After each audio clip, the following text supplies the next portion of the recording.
I am Congressman Ron Paul. I've been elected to the Congress 12 times from Texas. Before I went into the Congress, I delivered babies for a living and delivered 4,000 babies. Now I would like to be known and defend the title that I am the champion of liberty and I defend the Constitution. Thank you.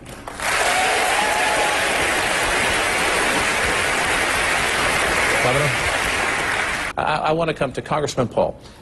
You're all here saying the President of the United States is making the economy worse. Has he done one thing? Has he done one thing right when it comes to the economy in this country? Boy, that's a tough question. No, I can't think of anything, but may I answer the question that you alluded to before about whether or not 5% is too optimistic.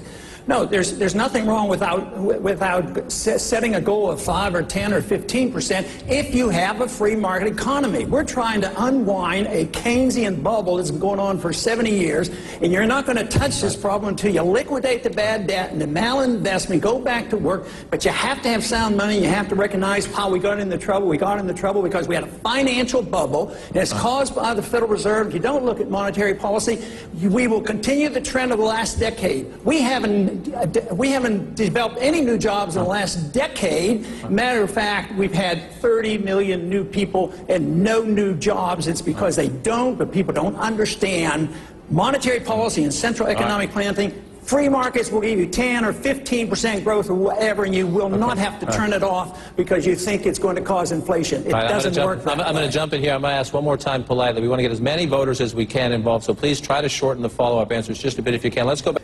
Well, for the candidates, I'd like to know how they plan on returning manufacturing jobs to the United States. Congressman Paul, why don't you start with that one? Pretty important, because everything we've done in the last 20 or 30 years, we've exported our jobs. And when you have a reserve currency of the world and you abuse it, you export money. That becomes the main export, so it goes with the money. You have to invite capital. The way you get capital into a country, you have to have a strong currency, not a weak currency. Today, it's a deliberate job of the Federal Reserve to weaken our currency. We should invite capital back. First thing is we have trillions of dollars, at least over $1 trillion of U.S. money made overseas, but it stays over there because if they bring it home, they get taxed. If you want to, we need to get the Fed to quit printing the money, and if you want capital, you have to entice those individuals to repatriate their money and take the taxes off us, set up a financial system, deregulate and de-tax, to invite people to go back to work again. But as long as we run a program of deliberately weakening our currency, our jobs will go overseas, and that is what's happened for a good many years, especially in the last decade. Governor Pawlenty, does the congressman have it right? The federal, Congressman Paul, this is for you. The federal government now assists many industries, green jobs, the auto industry, research and development, all get subsidies. Given the current state of the economy, what standards do you have, if any, for government assistance to private enterprise? Well, there shouldn't be any government assistance to private enterprise. It's not morally correct. It's not legal. It's bad economics. It's not part of the Constitution. If you allow an economy to thrive, they'll decide how R&D works or where they invest their monies. But when the politicians get in and direct things, you get the malinvestment. They do the dumb things. They might build too many houses, and they might not direct their research to the right places. So, no, it's a fallacy to think that government and politicians and bureaucrats are smart enough to manage the economy, so it shouldn't happen. All right, these are the Republicans, the conservative candidates. Conversation, as you do, don't make it just about foreclosures. This is an interesting topic of discussion, especially when money is scarce and you got to start cutting. It's a question of priorities. What should the government be doing? And maybe what should the government be doing in a better economy that it can't do now that has to go? So talk about foreclosures a bit, but then tell me something. If you were president and you were dealing with it in your first few weeks, you said, I might like to do this, but I can't afford to do this. Be as specific as you can. What goes? I would want to do much less, much sooner. The government shouldn't be involved. When you take the bankruptcies, we've been doing a whole lot. We've been propping them up. We've had the Federal Reserve buy all the illiquid assets which were worthless, stick it with the taxpayers. People who made the money when the bubble was being blown up, they're the ones who got bailed out. But you want the correction. Corrections are good. The malinvestment and the bubbles are caused by the Federal Reserve and the government, and we keep propping it up. And that's why this is going. It was predictable it would come. It's predictable it's lasted 3 years, and it's predictable as long as we do what we're doing in Washington, it's going to last another 10 years. We're doing what we did in the Depression. We are doing what the Japanese have done. You need to get the prices of houses down to clear the market, but they're trying to keep the prices up. They actually have programs in Washington. We're stimulating housing. You need to clear the market, and then we can all go back to work. But what we're doing now is absolutely wrong. Let me give you another topic. What's your question, sir? Yes, sir. As a member of the baby boomer generation, I've been contributing to Medicare through payroll taxes for over 30 years. How do you propose to keep Medicare financially solvent for the next 50 years and beyond? Let's start with Dr. Paul on this one. Well, under today's conditions, it's not solvent and won't be solvent. You know, if you're an average couple and you paid your entire amount into Medicare, you would have put $140,000 into it. And in your lifetime, you will take out more than 3 times that much. So a little bit of arithmetic tells you it's not solvent. So we're up against the wall on that. So it can't be made solvent. It has to change. We have to have more competition in medicine. And I would think that if we don't want to cut any of the medical benefits for children or the elderly, because we have drawn so many in and got them so dependent on the government, if you want to work a transition, you have to cut a lot of money. And that's why I argue the case that this money ought to be cut out of foreign welfare and foreign militarism and corporate welfare and the military-industrial complex. Then we might have enough money to tide people over. But some revamping has to occur.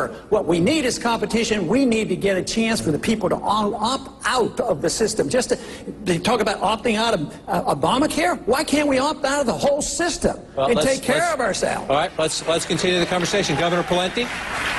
Congressman Paul says opt out. That's what makes America work. Congressman Paul, does faith have a role in these public issues, the public square, or is it a personal issue at your home and in your church? I think faith has something to do with the character of the people who represent us. And law should have a moral fiber to it, and our leaders should. We shouldn't expect us to try to change morality. You can't teach people how to be moral. But the Constitution addresses this by saying, literally it says no theocracy, but it doesn't talk about church and state. The most important thing is the First Amendment. The Congress shall write no laws, which means Congress should never prohibit the expression of your Christian faith in a public place. Okay, great. Let's get down. Josh McElveen, let's continue the conversation. Thank you. Good job. On that point, to voters out there for whom this is an important issue, let's try to quickly go through it. Let me start at this end. We'll just go right through. I'll describe it this way. Are you a George W. Bush Republican, meaning a constitutional amendment to ban same-sex marriage, or a Dick Cheney Republican, who, like I believe the Congresswoman just said, says this should be made, this decision, same-sex marriage, should be a state's decision? The federal government shouldn't be involved. I wouldn't support an amendment, but let me suggest one of the ways to solve this ongoing debate about marriage, look up the dictionary. We know what marriage is all about, but then get the government out of it. Why doesn't it go to the church, and why doesn't it go to the individuals? I think government should give us a license to get married. It should be in the church.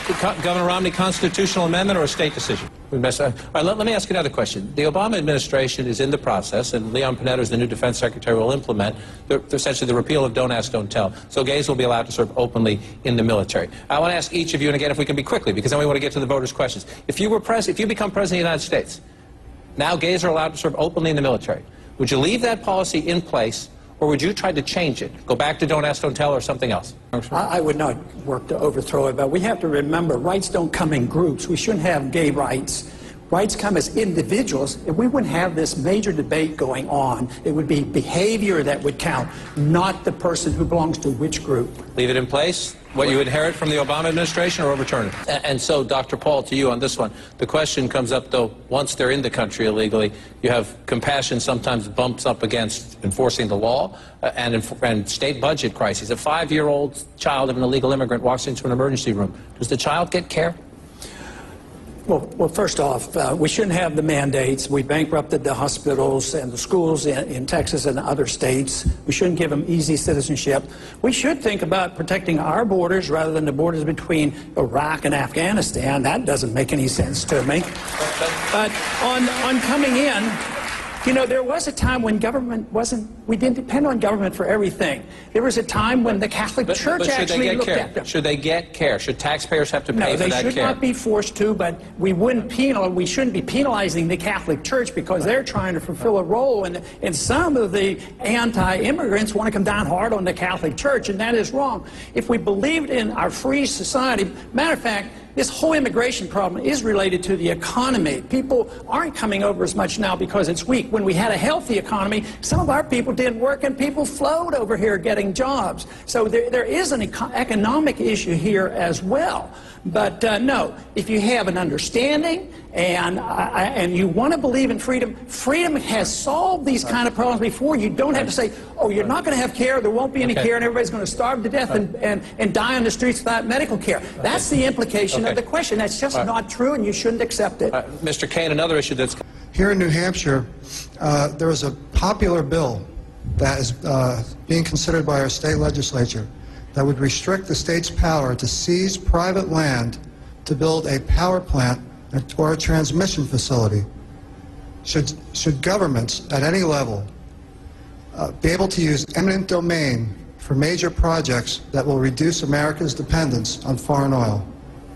No, we shouldn't have that power given to the government where they can take private land and transfer it to a private industry. The eminent domain laws are going to vary in different states, but we have the national eminent domain laws. It was never meant to take it from some people, private owners, and then take it and give it to a corporation because it's going to help that local locality. And this goes back to the basic understanding of property rights. Property in a free society should be owned by the people, and it shouldn't be regulated to death by the governments, whether it's Washington, D.C. or local governments. Right now, we really don't own our land. We just pay rent on our land, and we listen to all these regulations. So I would say the courts should get out of the way, too. They should not have this right to take land from individuals to provide privileges for another group. Governor Romney, you're a property owner in New Hampshire. Osama bin Laden is dead. We've been in Afghanistan for 10 years. Isn't it time to bring our combat troops home from Afghanistan?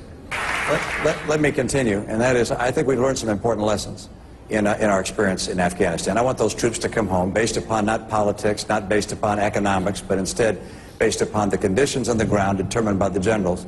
But I also think we've learned that our troops shouldn't go off and try and fight a war of independence for another nation.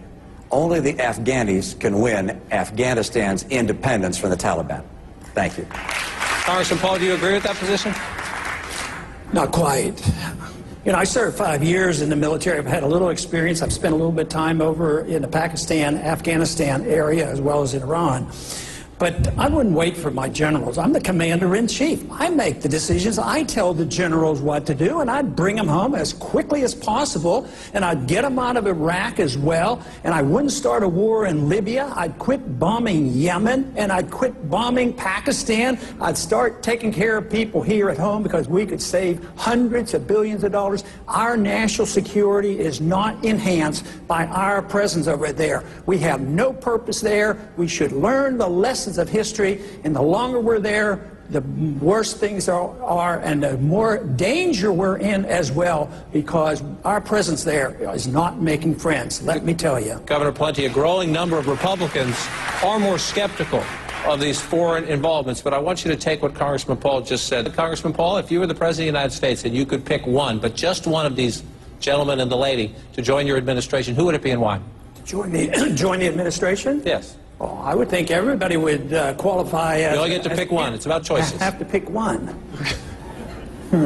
Well, let me look them over. I would have to do a bit more quizzing. I would have to. That's fair. They haven't even told me how they feel about the Federal Reserve yet. They haven't told me about a foreign policy. We're down to do some more quizzing. We're down to our last minute. People in New Hampshire love the future. Well, I've learned that with a group here that disagrees on some issues, we can talk about it and be civil to each other. Governor?